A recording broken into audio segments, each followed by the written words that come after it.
What's up YouTube, this is iTweaks here, and today iOS 7 came out, so I'm going to be giving you guys a quick look at iOS 7 on the iPad. So here's the redesigned lock screen. There's no longer a slider here, so you can slide anywhere on the lock screen to unlock the device. You can also see that there's a camera grabber down here in the bottom corner of the lock screen.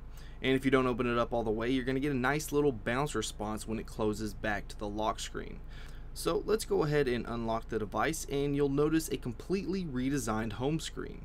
The status bar is now transparent, there's new dots for a signal bar, and a brand new redesigned app icon for all the stock apps. There's also a feature called the parallax effect, and if I move my device around, it gives an effect that the icons are just sitting there floating, and you can actually see behind the icons if you look closely.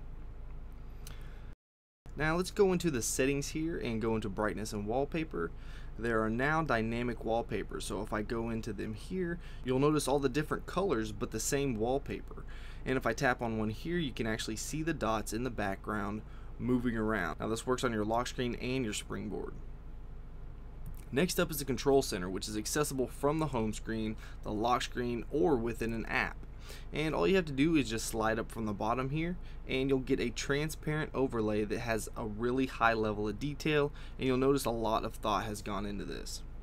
Now you have your music controls over here to the top left, and followed by your toggles right here in the middle, and two quick access apps, which are the timer and the camera.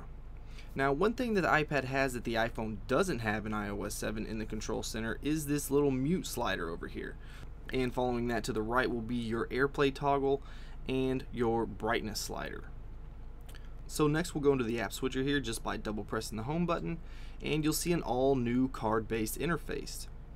Now you can see a preview of the app here in the icon right below it, and to close an application all you have to do is just swipe up. You can close 2 or 3 apps at the same time just using 2 or 3 fingers, just like that.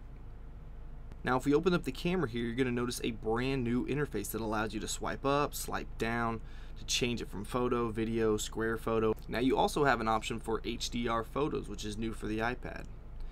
Now going into the notification center here, it has 3 tabs now. It has your today, all, and missed tabs. Now these tabs are pretty self-explanatory, but the today tab is going to give you your current weather, calendar events, reminders, and the all tab is going to give you your alerts within the last 24 hours. And I literally just restored my device, so I don't have any alerts here, and I'm not going to have any in the missed tab, but the missed tab is just a collection of your missed alerts for the last 24 hours.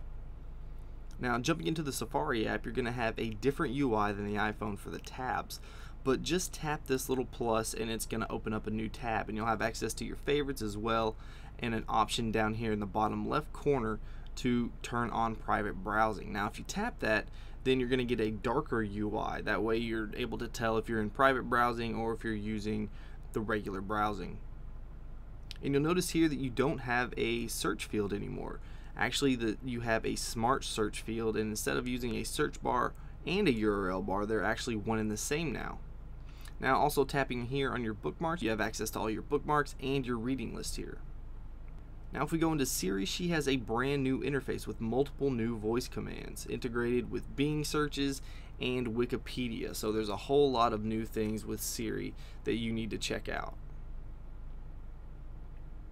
If we go into the music app here, you'll see a new UI for the artist tab, and the now playing tab has gotten a little bit of a makeover, as well as all the options and controls here at the bottom with the album art on top.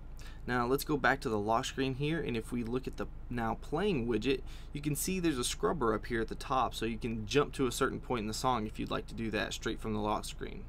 So let's unlock the device and take a real quick look at some of the other stock apps. Now the App Store here looks a lot different. It has a new Near Me feature that you can see down here in the middle of the toolbar. So if you tap on that, it populates certain apps that are popular in the area that you're in right then, and you can download them directly from that screen. So let me know what you guys think about iOS 7. Are you happy with the changes? Let me know in the comments below. If you enjoyed this video, please hit that like button. If you want to see more of my videos, then go ahead and subscribe. Also, don't forget to like me on Facebook and follow me on Twitter for updates. And if you haven't checked out my gaming channel, go over there and stop by and say hey. Alright guys, until next time, peace.